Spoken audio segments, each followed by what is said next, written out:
3000 साल पहले इस भयानक वायरस ने किया था दुनिया पर हमला। क्या इसका टीका मंकी पॉक्स के लिए कर सकता है काम?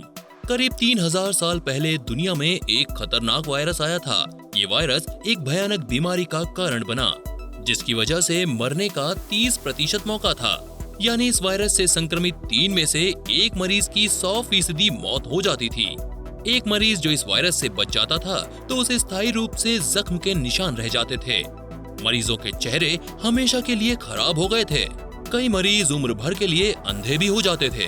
चलो तो ये बीमारी क्या है, इसकी पूरी जानकारी लेते हैं। जब सन 1735 में ये बीमारी जापान में फैली थी, तब वहाँ के आधे से ज्यादा लोग मारे गए थे। सन 1700 में रूस में पैदा होने वाला हर 7वां बच्चा इस वायरस का शिकार हो जाता था। इस वायरस से हर साल करीब 50 लाख लोगों की मौत हो जाती थी। कोरोना जैसा वायरस इस वायरस के सामने मजाक जैसा लगता है, क्योंकि लोग इस वायरस के कारण बहुत तेजी से अपनी जान गंवा रहे थे। क्या है इस खतरनाक बीमारी का नाम? इस खतरनाक वायरस का नाम रेड प्लेग है। इस वायरस को कई नामों से जाना जाता था। भारत में इसे माता लगना इस नाम से जाना जाता था। इसका सामान्य नाम स्मॉल पॉक्स था। हैरान करने वाली बात यह है कि अमेरिका के किसी छोटे शहर में ये वायरस कभी घुसा ही नहीं। कहा जाता है कि उस गांव के गरीब किसानों में ऐसी शक्ति थी जिसके कारण उन्हें कभी ये बीमारी नहीं हुई। क्या है इस बीमारी के लक्षण? स्मॉल पॉक्स ये एक वायरल बीमारी थी जो वेरियोला वायरस के कारण होती थी। ये एक प्रकार का और 2 पॉक्स वायरस था। आपको ये 2 प्रकार के वायरस सुनने को मिलेंगे और वो हैं मंकी पॉक्स और काऊ पॉक्स। इस बीमारी के शुरुआती लक्षण सर्दी, बुखार और खांसी थे।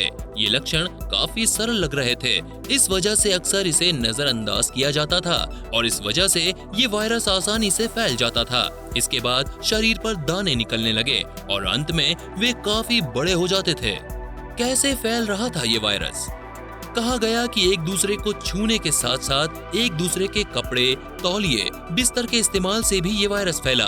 ये वायरस बहुत आसानी से फैल रहा था। मरीज के छींकने या खांसने पर भी वायरस फैल जाता था। साथ ही मरीजों के थूक से भी ये वायरस फैल जाता था।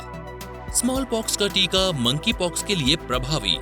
स्मॉल पॉक्स और मंकी पॉक्स के लक्षण लगभग एक जैसे ही होते हैं, लेकिन मंकी पॉक्स स्मॉल पॉक्स जितना खतरनाक नहीं है। इसलिए ये भविष्यवाणी की गई है कि मंकी पॉक्स रोगियों को स्मॉल पॉक्स का टीका लगाया जा सकता है। स्मॉल पॉक्स के टीके को मंकी पॉक्स के खिलाफ 85% प्रभावी माना जाता है। तो दोस्तों, आज के लिए बस इतना ही। वीडियो पसंद आई हो तो इसे लाइक और शेयर करें, साथ ही चैनल को सब्सक्राइब भी करें। जल्द ही मिलते हैं एक और रोचक और बेहतरीन वीडियो के साथ। तब तक के लिए goodbye, take care and जय हिंद।